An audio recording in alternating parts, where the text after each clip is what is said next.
Hello, good morning to students. Today we discuss about electric field intensity. Last day हमने field intensity को एक single point charge के कारण और एक ग्रुप ऑफ ए चार्जेस के कारण डिटरमाइन किया था स्टूडेंट। अब हम यहाँ पे एक रेक्टेंगुलर कंपोनेंट के according electric field intensity determine करेंगे student.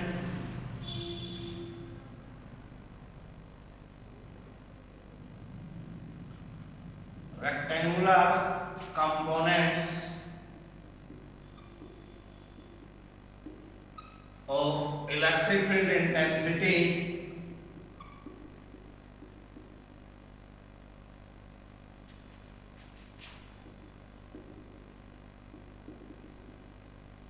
due to a point charge। एक पॉइंट चार्ज के कारण स्टूडेंट हमने इलेक्ट्रिक फील्ड इंटेंसिटी के जो रेक्टेंगुलर कंपोनेंट हैं उनके बारे में डिस्कस करना है भाई।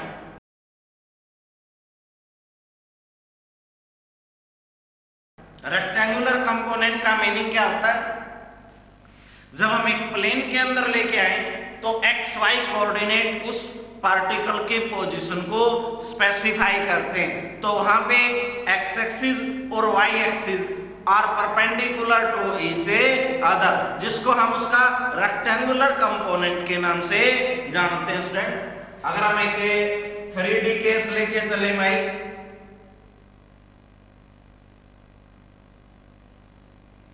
X Y Z, let a charged particle Q placed at point O। इस ओरिजिन के ऊपर हमने एक चार्ज पार्टिकल लिया तो इसका एक इलेक्ट्रिक फील्ड है। उस इलेक्ट्रिक फील्ड में एक पॉइंट P अज्यूम किया स्टूडेंट हमने, वे है OP। ये मान ली भाई हमने जो उसकी पोजीशन है वो कितने अज्यूम करके चल पड़े स्टूडेंट? आर अज्यूम करके चल पड़े। तो इस P पॉइंट के ऊपर जो इलेक्ट्रिक फील्ड इंटेंसिटी है हैव 3 कंपोनेंट। वो 3 कंपोनेंट क्या हो जाएंगे भाई?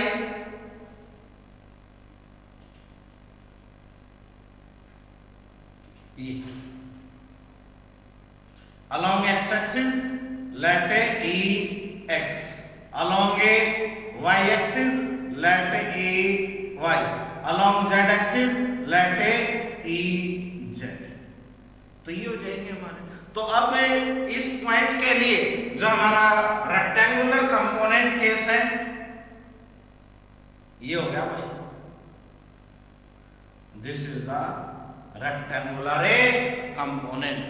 तो यहाँ पे जो P पॉइंट है, जो हमने ये P पॉइंट यहाँ पे अज्यूम किया है, इस चार्ज के कारण इलेक्ट्रिक फील्ड इंटेंसिटी क्या हो जाएगी वो चीज हमने यहां से डिटरमाइन करनी है। Let a source of charge Q is placed at origin O। Let a point P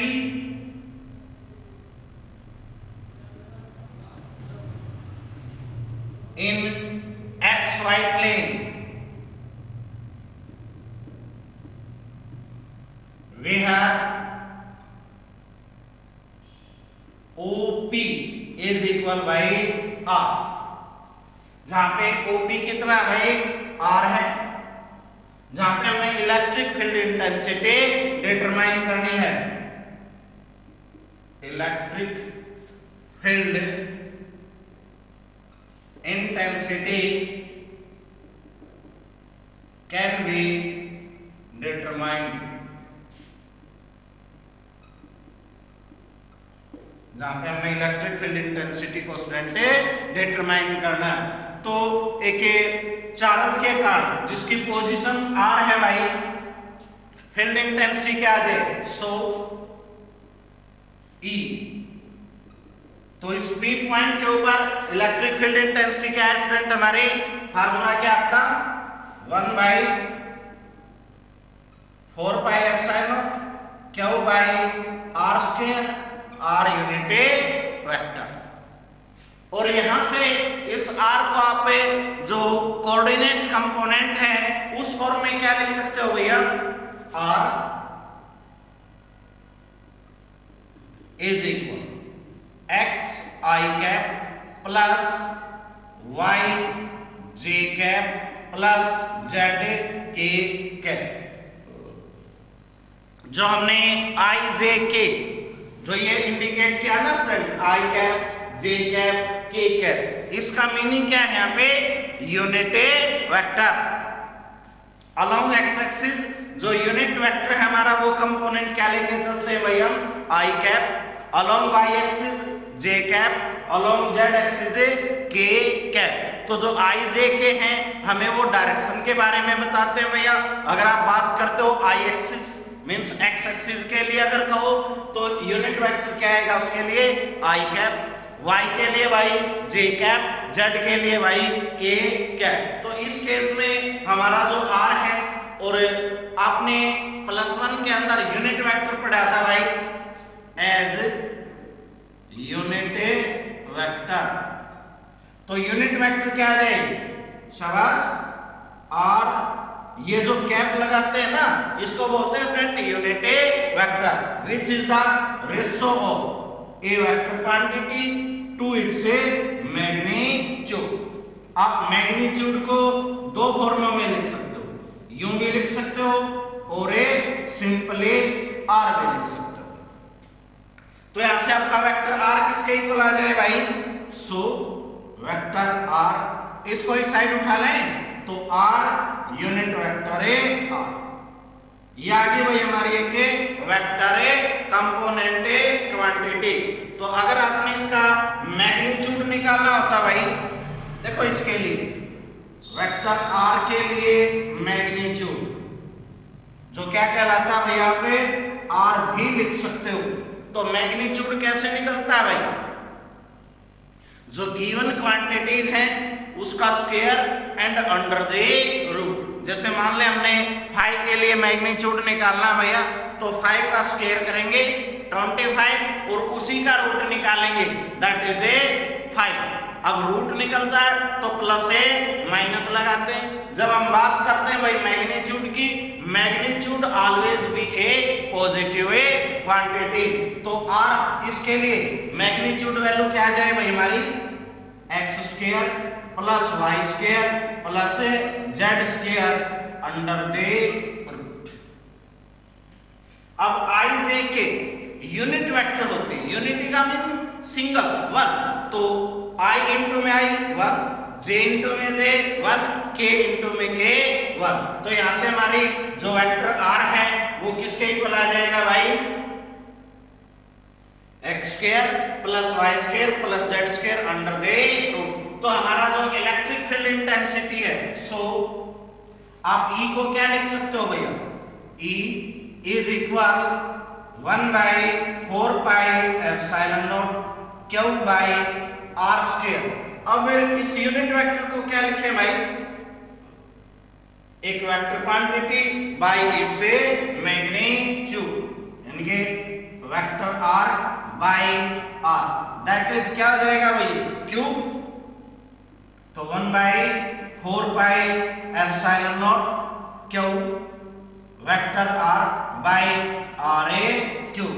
अब हमारे पास फ्रेंड आर की वैल्यू है तो वैल्यू पुट करो भाई, hence E is equal 1/4πε0 Q by R vector by, ये रहा आपका आर वेक्टर। तो इसको रखें x i cap plus y j cap plus z k cap divided by r cube. हमारे पास आर की वैल्यू कितनी है student, x square plus y square plus Z square की पावर 1/2 है, यहाँ पे 3 है स्टूडेंट, तो पावर टू पावर मल्टीप्लाई होंगी तो 3 इंटू में 1/2 क्या हो जाएगा 3/2। तो जो हमारा इलेक्ट्रिक फील्ड इंटेंसिटी है इसके पी पॉइंट के ऊपर कोऑर्डिनेट सिस्टम में क्या आ जाएगा student, E is equal 1/4 pi epsilon not Q into में xi cap plus yj cap plus a zk cap upon x square plus y square plus z square की power 3/2।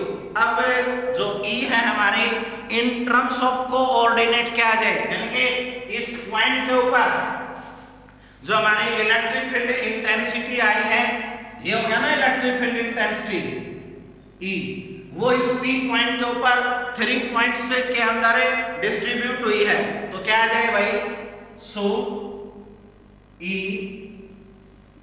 in form of rectangular components, इसको भी rectangular component में check करेंगे भाई।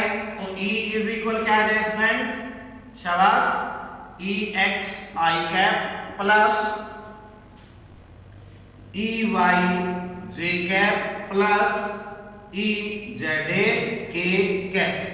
तो तीनों case आ जाएंगे हमारे इस P पॉइंट के ऊपर, along x axis EX, along y axis EY, along z axis EZ unit vector, जो कि किसके इक्वल आ जाए भाई, हमारी होल वैल्यू, इनके जो ये तीनों हैं ये किसके इक्वल आ गए, ये हमारी is equal 1/4 pi epsilon not Q into में xi cap plus yj cap plus zk cap divided by x square plus y square plus z square की पावर 3/2।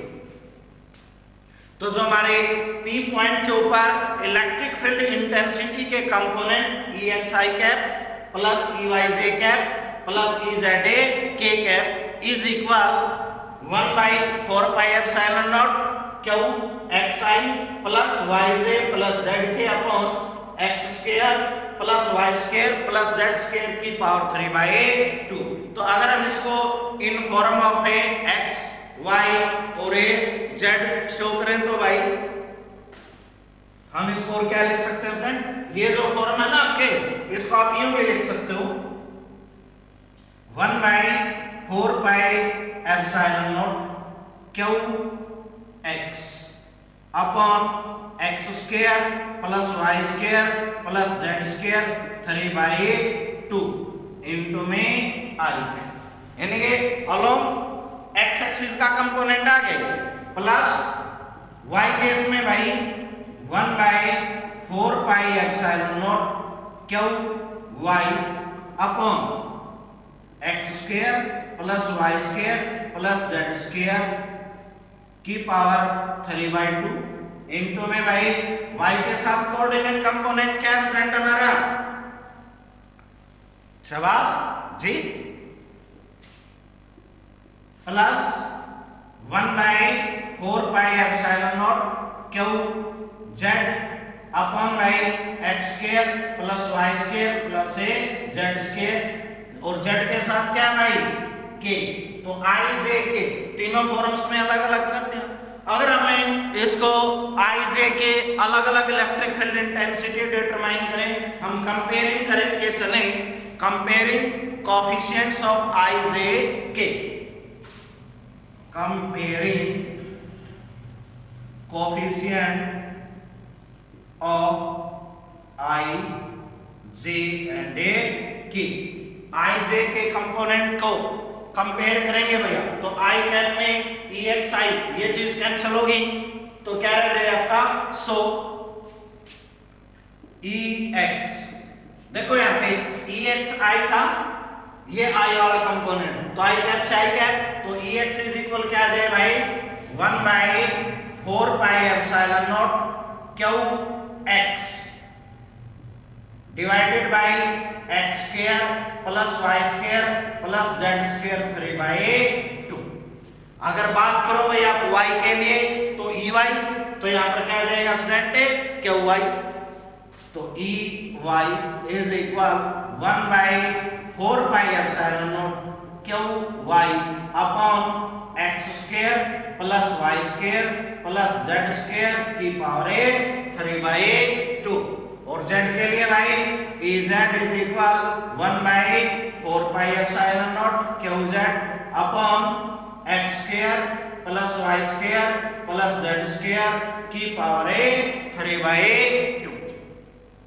तो ये तीनों केस हमारे जो rectangular component of electric field intensity है उसके लिए हो जाएगी। तो सबसे पहले हम जो इलेक्ट्रिक फील्ड इंटेंसिटी स्टूडेंट हमारी एक पी पॉइंट के ऊपर चार्ज क्यू के कारण निकालेंगे।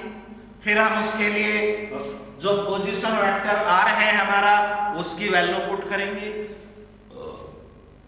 जो हमारा i j and k contribution है along x axis, along y axis और अलोंग जेड एक्सिस के लिए यूनिट वेक्टर कंपोनेंट है वो पुट करेंगे। तो ये था हमारा rectangular component of a electric field intensity due to a point a charge।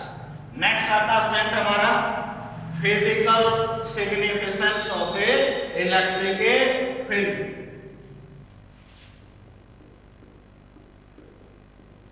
physical significance of electric field।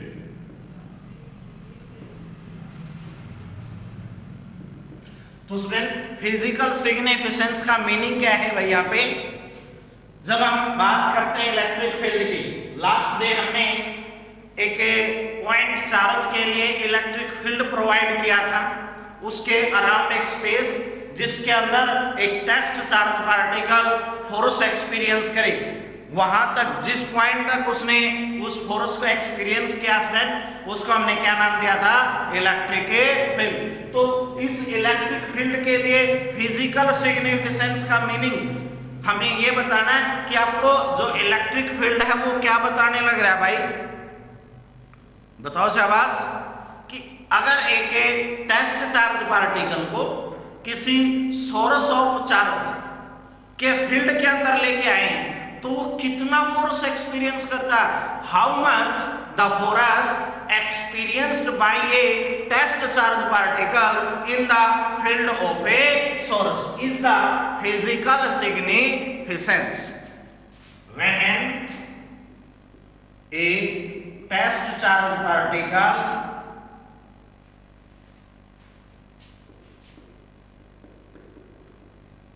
comes in the field of source, how much force is experienced by it? भाई इसके द्वारा कितना force experience किया गया है वो चीज क्या है भाई? इसके लिए के फिजिकल सिग्निफिकेंस। जब हम एक टेस्ट चार्ज पार्टिकल को फील्ड के अंदर लेके आएंगे तो वो आइदर अट्रैक्टिव और रिपल्सिव फोर्स एक्सपीरियंस करता है, तो कितना किया वो चीज क्या है? उसके फिजिकल सिग्निफिकेंस होती है स्टूडेंट। और जब हमें एक चार्ज पार्टिकल को इन मोशन केस में लेके आते हैं then a disturbance is a produced. when a charge particle is in a motion then a disturbance is produced in the environment, in the atmosphere। इस एटमॉस्फेयर के अंदर एक disturbance produce हो जाता है which moves with the speed of a light, that is 3 into 10 के power 8 metre पर second. then this disturbance is known as a electromagnetic wave। तो जो फिजिकल सिग्निफिकेंस है इलेक्ट्रिक फील्ड की वो इलेक्ट्रोमैग्नेटिक वेव के प्रोडक्शन के लिए पॉसिबल्स हैं, प्रोवाइड करती हैं condition. This is responsible for the production of EM waves। EM waves student electromagnetic wave. जैसा कि हम जो हमारे इलेक्ट्रोमैग्नेटिक वेव 5th यूनिट आएगी आपकी, एक हर्ट्ज एक्सपेरिमेंट डिस्कस किया जाएगा। इन 1884 1884 ईस्वी के अंदर हर्ट्ज ने हमें एक एक्सपेरिमेंट परफॉर्म किया, प्रोवाइड किया था, विच is the responsible for the production of EMA wave. तो वही चीज हमारे यहाँ पे जो फिजिकल सिग्निफिकेंस है, जब आपका एक चार्ज पार्टिकल इन मोशन होता है तो इस एटमॉस्फेयर के अंदर एक डिस्टरबेंस प्रोड्यूस हो जाता है, और वो डिस्टरबेंस से moves with the speed of A light. तब उसको जो डिस्टरबेंस मूव करने लग रहा है ना, तब उसको हम किस नाम से जानते हैं भाई? ईएमए वेव्स के नाम से जानते हैं। सो इलेक्ट्रिक फील्ड provides या plays an important role in the electric and magnetic effects। जो हम इलेक्ट्रिक इफेक्ट और मैग्नेटिक इफेक्ट पढ़ते हैं ना, उनके अंदर बहुत ही इंपॉर्टेंट रोल प्ले करता है। सबसे पहले माइकल फैराडे ने इलेक्ट्रिक फील्ड और इलेक्ट्रिक फील्ड लाइंस के बारे में बताया था भाई। Initially Michael Faraday suggested about A electric field and electric field lines. उसने कंसेप्ट दिए थे हमें कि इलेक्ट्रिक फील्ड जो प्रोड्यूस हुआ है उसकी स्ट्रेंथ कितनी होगी भैया, फील्ड लाइंस क्या होंगी।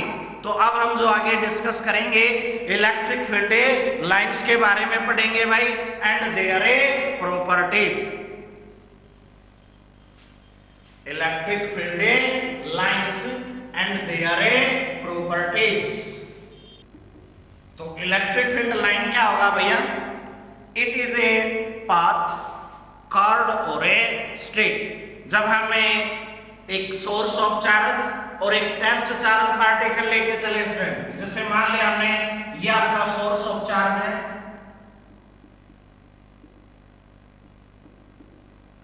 ये हमने एक टेस्ट चार्ज पार्टिकल लिया, क्या हुआ? इसका एक फील्ड होगा। इस फील्ड में जब ये टेस्ट चार्ज पार्टिकल आता है भैया, then it experience a force that is attractive as well as a repulsive. वो डिपेंड करेगा इनके पोलैरिटी के ऊपर भाई। हमने पढ़ा था कि जो टेस्ट चार्ज पार्टिकल है वो ऑलवेज कैसा होगा स्टूडेंट? पॉजिटिव। और जो सोर्स ऑफ चार्ज है वो हम डिजायर्ड वैल्यूज होती है इसकी, आइदर पॉजिटिव और ए नेगेटिव फॉर्म में आप लेके चल सकते हो। यदि हम इसको पॉजिटिव लेके चलेंगे स्टूडेंट तो लाइक चार्ज हो जाएगा, और लाइक चार्ज है तो हमने इलेक्ट्रिक चार्ज के लिए एक प्रॉपर्टी पढ़ी थी भाई, like charges repel to each other. और यदि हम यहाँ पे नेगेटिव चार्ज लें तो भाई अनलाइक चार्ज हो जाएगा। अनलाइक चार्ज के केस में क्या था? Unlike charges attract to each other. इन दोनों ही केस में, attraction as well as a repulsion के केस में, इस टेस्ट चार्ज पार्टिकल को आइदर अट्रैक्ट और रिपेल, तो एक फोर्स की डायरेक्शन बनती है भैया, एक पाथ एक्वायर किया जाता है। तो वो जो पाथ एक्वायर किया गया है ना, वो क्या कहलाएगा भाई? Electric field lines. यानी कि उस टेस्ट चार्ज पार्टिकल को सोर्स ऑफ चार्ज के द्वारा अट्रैक्ट करने के लिए और रिपेल करने के लिए एक फोर्स लगाएगा, तो उस फोर्स ने एक पाथ एक्वायर किया। वो पाथ आपका स्ट्रेट लाइन में भी हो सकता है और एक कर्व फॉर्म, जैसे ये दे दिया हमने, स्ट्रेट लाइन में शो करा दिया, आप इसको यूं भी शो करा सकते हो सर, ये पाथ भी हो सकता है इसका। तो स्ट्रेट और एक कर्व फॉर्म दोनों हो सकती हैं भैया। तो ये जो पाथ एक्वायर किया जाता है that is known as by electric field lines. तो डेफिनेशन क्या लिखोगे स्टूडेंट इसकी इलेक्ट्रिक फील्ड लाइंस की? यहाँ पे it is an imaginary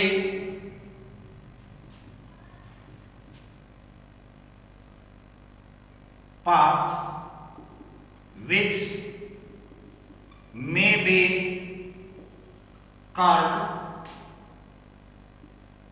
or straight.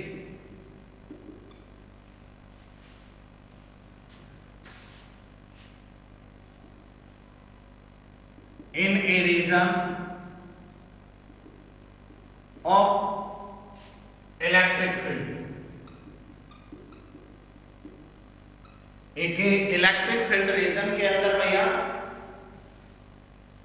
Such that, इसको ऐसे कहा, such that tangent to it gives the direction of electric field intensity is known as electric field lines।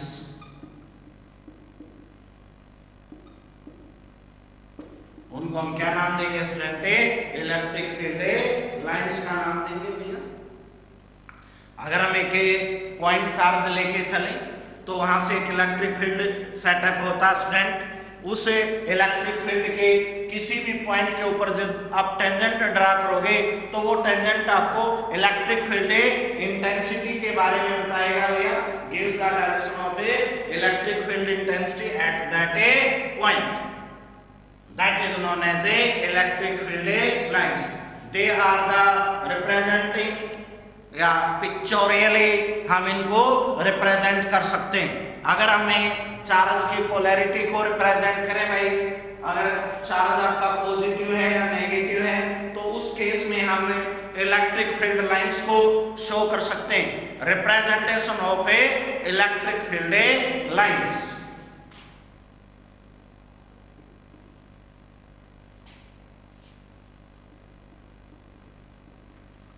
representation of electric field lines। अब वो depend करेगा भाई आपका source की polarity के ऊपर। when source of charge is positive, अगर हम पॉजिटिव सोर्स लेके चलते हैं स्टूडेंट, ये मान लिया भाई हमने पॉजिटिव सोर्स, तो जो इलेक्ट्रिक फील्ड लाइंस होंगे भाई हमारे वो यूं आएंगे।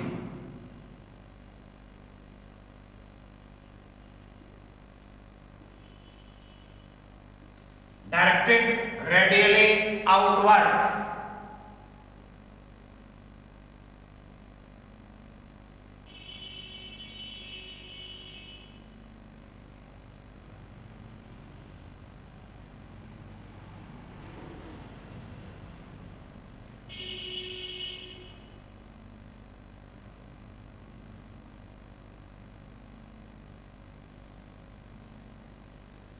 ये केस है स्प्लिट हमारा, डायरेक्टेड रेडियली आउटवर्ड।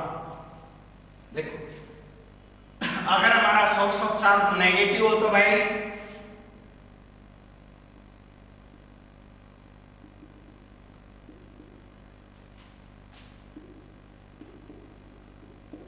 तो उस केस में रेडियली डायरेक्टेड इनवर्ड आ जाएगी।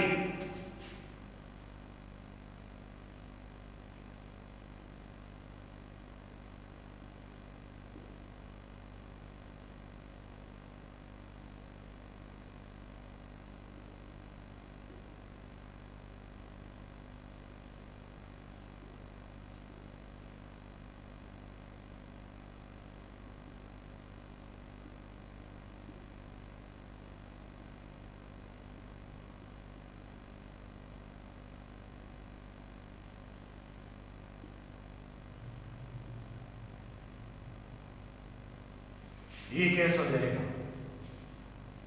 when source of charge is positive, electric field lines are directed radially outward, directed radially outwards। इसमें कैसे हो जाएंगे स्टूडेंट हमारे इनवर्ड्स, यानी कि अगर पॉजिटिव चार्ज तो आउटवर्ड आएंगे और नेगेटिव चार्ज है तो स्टूडेंट इन्हें वर्ड आएंगे। तो जो हमारे एरो हेड है स्टूडेंट वो स्ट्रेंथ ऑफ फील्ड को बता रहे हैं।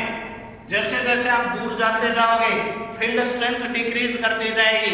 देखो ये बनाया हमने पिक्चर के अंदर, ये जो फील्ड रिप्रेजेंटेशन है एरो हेड है लॉन्गर फिर शॉर्टर, इस प्रकार जो साइज है वो डिक्रीज करता जा रहा है। तो जो साइज डिक्रीज कर रहा है वो हमें क्या बताने लग रहा है यहाँ पे कि जो फील्ड स्ट्रेंथ हमारी goes on a decreases as the distance increases. Field strength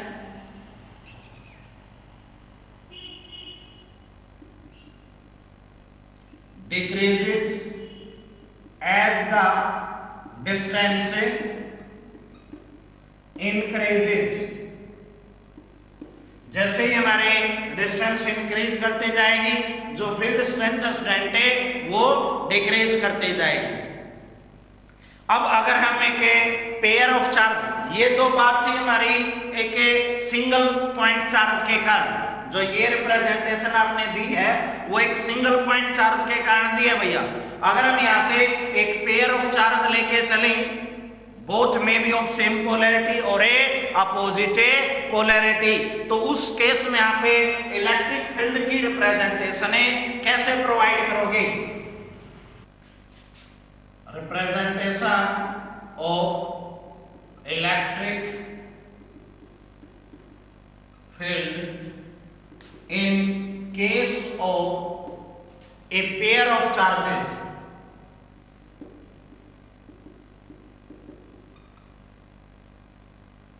जब हम एक पेयर ऑफ चार्ज लेके चले भाई, अब वो पेयर ऑफ चार्ज आपका सेम पोलैरिटी का हो सकता है।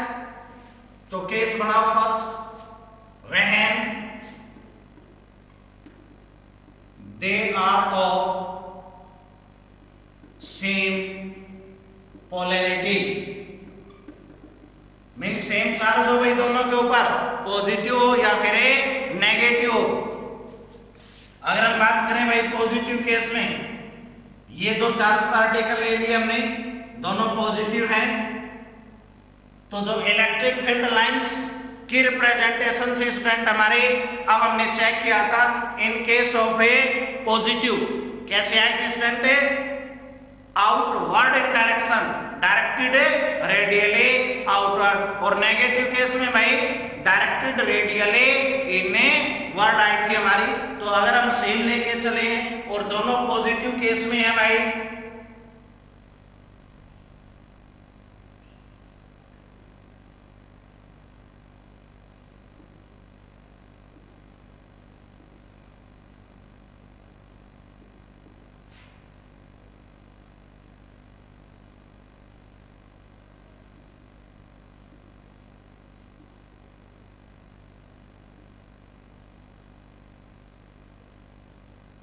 तो जो न्यूट्रल पॉइंट होगा स्टूडेंट हमारा वो इसके बिटवीन मिड पॉइंट के ऊपर लाई करेगा।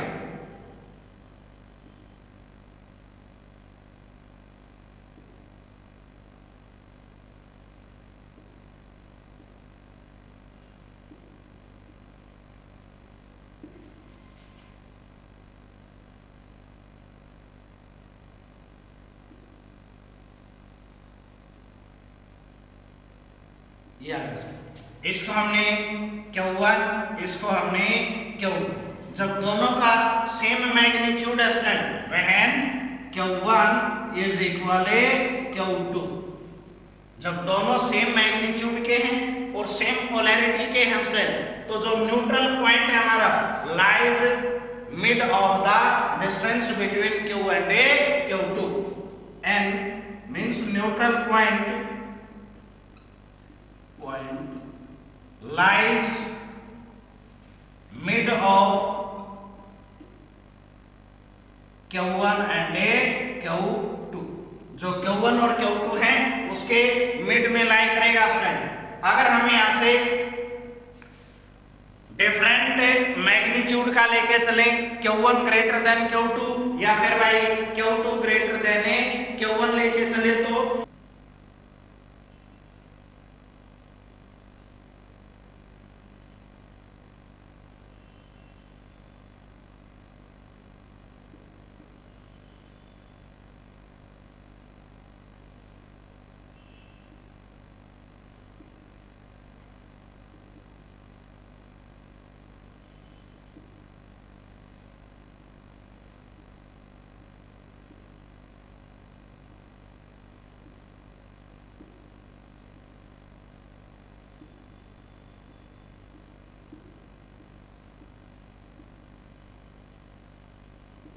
Q1 Q2। तो इस केस में स्टूडेंट हमारा जो Q1 है greater than Q2, then the neutral point lies close to the charge particle having smaller magnitude। तो स्मॉलर मैग्नीट्यूड किसका स्टूडेंट यहाँ पे Q2 का है, तो जो न्यूट्रल पॉइंट हमारा वो इसके नजदीक लाई करेगा भाई, ये आ गया हमारा। देखो ये है टोटल डिस्टेंस, तो मिड पॉइंट तो यहाँ होएगा इसका, लेकिन न्यूट्रल पॉइंट इसके क्लोज लाई करेगा भाई, ये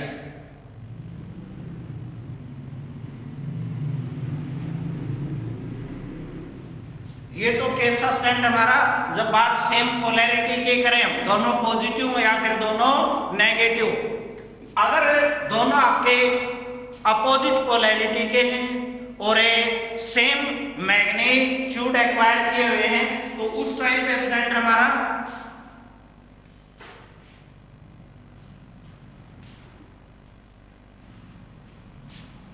ये हमने पॉजिटिव केस लिया, ये हमने नेगेटिव केस लिया। तो अब जो आपने इलेक्ट्रिक फील्ड लाइंस की रिप्रेजेंटेशन की थी स्टूडेंट, उसमें पॉजिटिव से तो आउटवर्ड थी और नेगेटिव के लिए भाई इनवर्ड।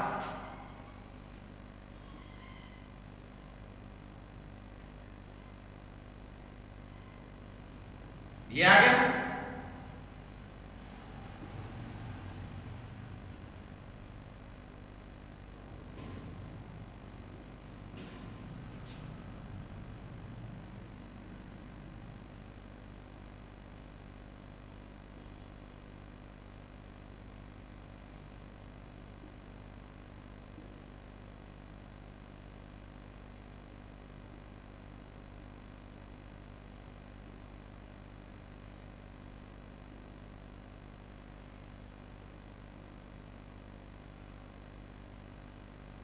तो ये केस हो जाएगा स्टूडेंट। फिर हमारा हम किसी भी पॉइंट के ऊपर, मान लें यहाँ पर कोई भी पॉइंट P इंडिकेट किया, तो इस P पॉइंट के लिए जो टेंजेंट ड्रा किया है ये हमें क्या बताएगा भाई, इलेक्ट्रिक फील्ड इंटेंसिटी के बारे में बताएगा। This is the representation of A electric fields in case of pair of A charge. जो पहले हमने ड्रा किया था वो एक सिंगल पॉइंट चार्ज के केस में ड्रा किया था स्टूडेंट। अब जो हमने ये ड्रा किए हैं एक पेयर ऑफ ए चार्जेस में ड्रा किए हैं भाई। अब पेयर ऑफ चार्जेस का केस भी आपका लाइक और अनलाइक के लिए, तो ये जो दोनों पिक्चर हैं हमारी, ये किस केस में है भाई, लाइक केस में है। और लाइक में भी दो केस बनाए हमने, जब दोनों का सेम मैग्नीट्यूड हो, तो ये केस तो सेम मैग्नीट्यूड का होगा। तो सेम मैग्नीट्यूड केस में आपका जो न्यूट्रल पॉइंट है वो मिड पॉइंट के ऊपर लाई करेगा भैया।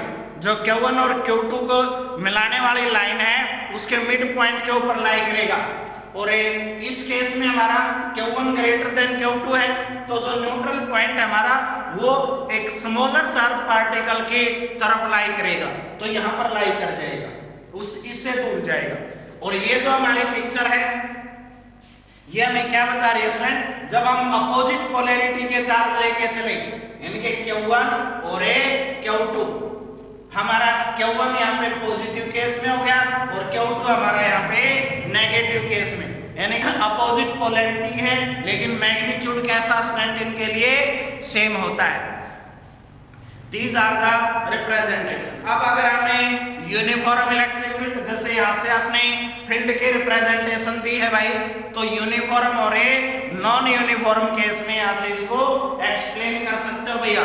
यूनिफॉर्म इलेक्ट्रिक फील्ड कब बनेगा, अगर हमारे pair of a field lines, ये आ गया भाई,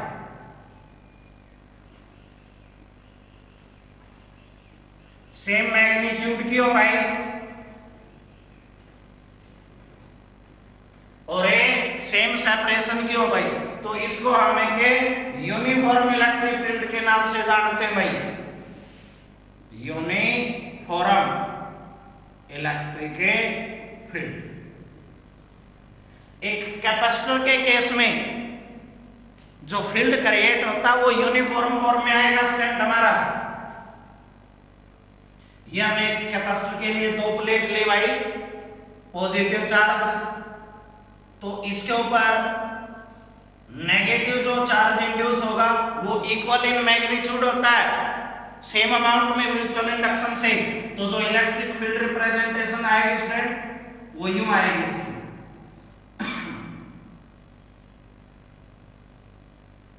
तो ये आपका एक यूनिफॉर्म इलेक्ट्रिक फील्ड का केस है। अगर हम मैग्नीट्यूड ऑफ चार्ज डिफरेंट लेके चले भाई तो जो फील्ड आएगा हमारा वो कैसा हो जाएगा स्टूडेंट, नॉन यूनिफॉर्म। तो यूनिफॉर्म में मैग्नीट्यूड सेम रहेगा, डायरेक्शन सेम रहेगी, इंटर एटॉमिक स्पेसिंग जो है यहाँ पे वो सेम रहेगी भैया। लेकिन जो नॉन यूनिफॉर्म केस होंगे भाई हमारे वो यूं हो जाएंगे, सेपरेशन डिफरेंट आ गया, जो अमाउंट है भाई मैग्नीट्यूड है वो भी डिफरेंट आ जाएगा। तो इसको क्या नाम देंगे भाई हमें, नॉन यूनिफॉर्म इलेक्ट्रिक फील्ड। तो यहां से हमारे इलेक्ट्रिक फील्ड की जो रिप्रेजेंटेशन है एक पेयर ऑफ चार्जेस में वह है सेम पोलैरिटी। क्यों सेम पोलैरिटी में मैग्नीट्यूड सेम हो और डिफरेंट, और एक अपोजिट पोलैरिटी के केस में जब दोनों का मैग्नीट्यूड सेम है उस केस में यूनिफॉर्म और नॉन यूनिफॉर्म में रिप्रेजेंटेशन हो जाएगी। अब जो हम डिस्कस करेंगे स्टूडेंट, जो हमारे यहाँ इलेक्ट्रिक फील्ड लाइन है, जो एक पाथ स्टूडेंट हमारा इमेजिनरी पाथ होता है, बट इलेक्ट्रिक फील्ड लाइंस के अंदर फैराडे ने हमें ये बात बताई थी कि हम इसको इमेजिनरी तो मानते हैं लेकिन थ्योरेटिकली ये हमें फिजिकल सिग्निफिकेंस में इलेक्ट्रिक फील्ड की स्ट्रेंथ के बारे में बताता है। So it is a true line. हम इसको ओनली इमेजिनरी केस में अज्यूम नहीं कर पाते। यहां पर तो आप डेफिनेशन में तो इसको इमेजिनरी मान लेते हो, लेकिन जब इसकी प्रॉपर्टीज आप डिस्कस करते हो तो प्रॉपर्टीज में फैराडे ने हमें ये बात बता दी थी, प्रूव कर दिया था उन्होंने कि भाई आप केवल इनको इमेजिनरी नहीं ले सकते, ये रियल लाइन होती है हमारी। तो अब हम यहाँ से उस रियल रिप्रेजेंटेशन के लिए जो प्रॉपर्टीज हैं वो डिस्कस करेंगे भाई। Properties of electric field lines, properties.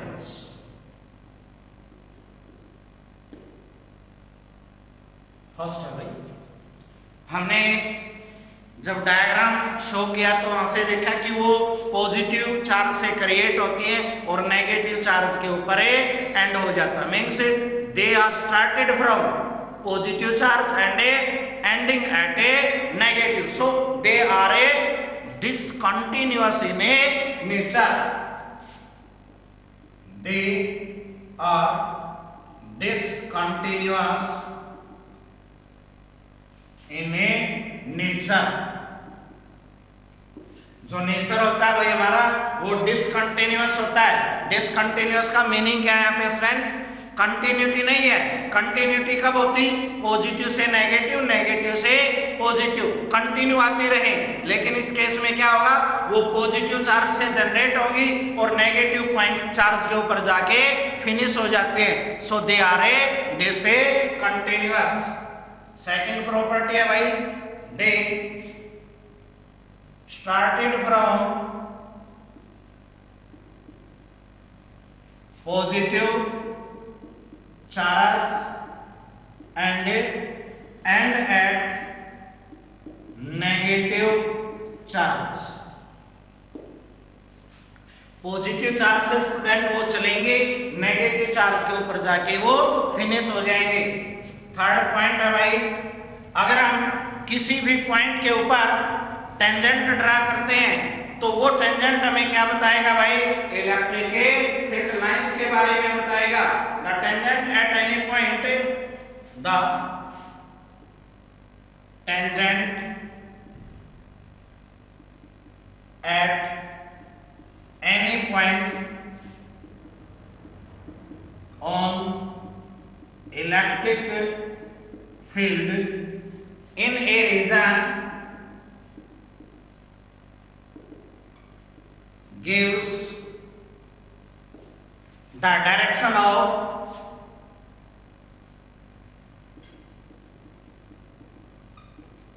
Electric field intensity at that point, उस पॉइंट के ऊपर भाई किस बारे में बताएगा वो, इलेक्ट्रिक फील्ड इंटेंसिटी के बारे में बताएगा भाई। नेक्स्ट पॉइंट है स्टूडेंट, कोई भी दो इलेक्ट्रिक फील्ड लाइन एक दूसरे को काटती नहीं। नो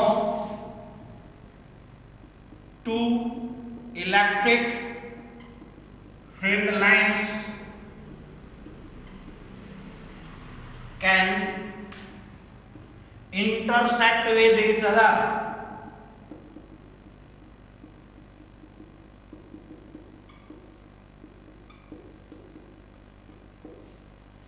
एक दूसरे को काटती नहीं है। क्यों? हम यहां से क्वेश्चन भी बना ले सकते हैं, वाही ऐसा क्यों नहीं करते भाई वो? सपोज करो वो काट जाए, सपोज दे इंटरसेक्ट, अगर वो इंटरसेक्ट करे, जैसे ये हो गया, एक फील्ड लाइंस ये थी, एक हमारे ये थी वो फील्ड लाइंस, तो दोनों फील्ड लाइन कट कर गई, तो इस पॉइंट के ऊपर काटा है, तो एक इलेक्ट्रिक फील्ड ये हो गया, एक ये हो गया, तो दो लाइन बनेगी ना, E1 एंड E2, और एक सिंगल पॉइंट के ऊपर दो फील्ड क्रिएट हो, this is not a possible. ये बात पॉसिबल नहीं है कि सिंगल पॉइंट के ऊपर दो पार्ट एक्वायर कर जाएगा, E1 और E2 पॉसिबल नहीं है, this is a not a possible. So not two electric field lines can intersect with each other, एक दूसरे को काटेंगे नहीं भैया। जो इलेक्ट्रिक फील्ड लाइन्स हमारे वो परपेंडिकुलर चलेंगे टू द सरफेस, सरफेस के जैसे हमने अब एक कैपेसिटर के केस में लिया था, दो प्लेट लेके चले थे तो उनके परपेंडिकुलर फॉर्म में थे भैया। जो मैग्नीट्यूड है हमारा, जैसे जैसे हमें फील्ड सोर्स से दूर जाते जाएंगे फील्ड स्ट्रेंथ डिक्रीज करती जाएगी। नेक्स्ट पॉइंट आपका, electric field lines do not form closed loop, electric field lines pass through dielectrics, they pass through dielectrics, dielectric को वो पास कर देते हैं स्टूडेंट।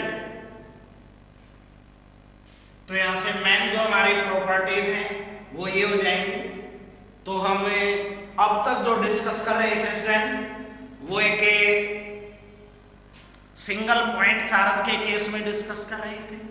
अब जो हम डिस्कस करेंगे वो एक पेयर ऑफ ए चार्ज में पढ़ेंगे स्टूडेंट, जिसको हमें इलेक्ट्रिक डाइपोल के नाम से जानते हैं भैया, इलेक्ट्रिक डाइपोल।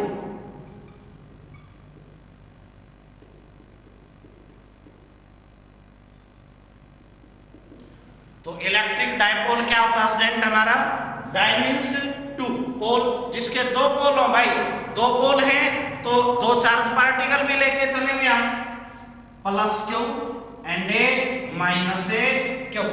तो दो चार्ज पार्टिकल ले लिए, सेपरेशन बिटवीन देम, इन दोनों के बीच का सेपरेशन मान लिया late A 2L।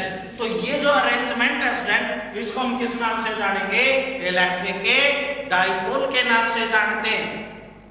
The arrangement of two equal magnitude but opposite polarity charges separated by a certain distance is known as a electric dipole। उसका हम इलेक्ट्रिक डाइपोल के नाम से जानते हैं। A pair of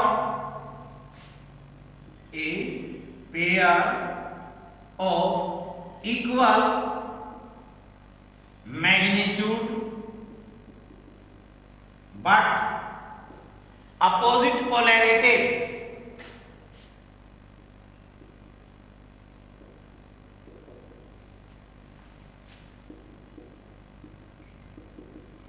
opposite polarity separated by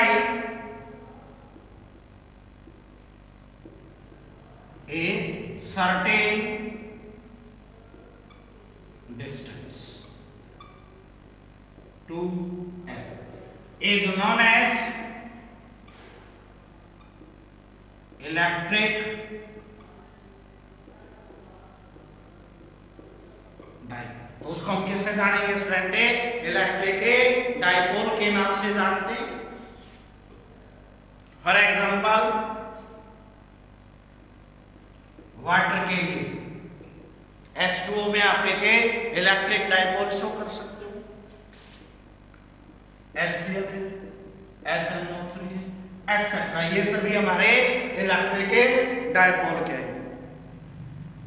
तो student आपने यहाँ तक इसको करना। Thank you.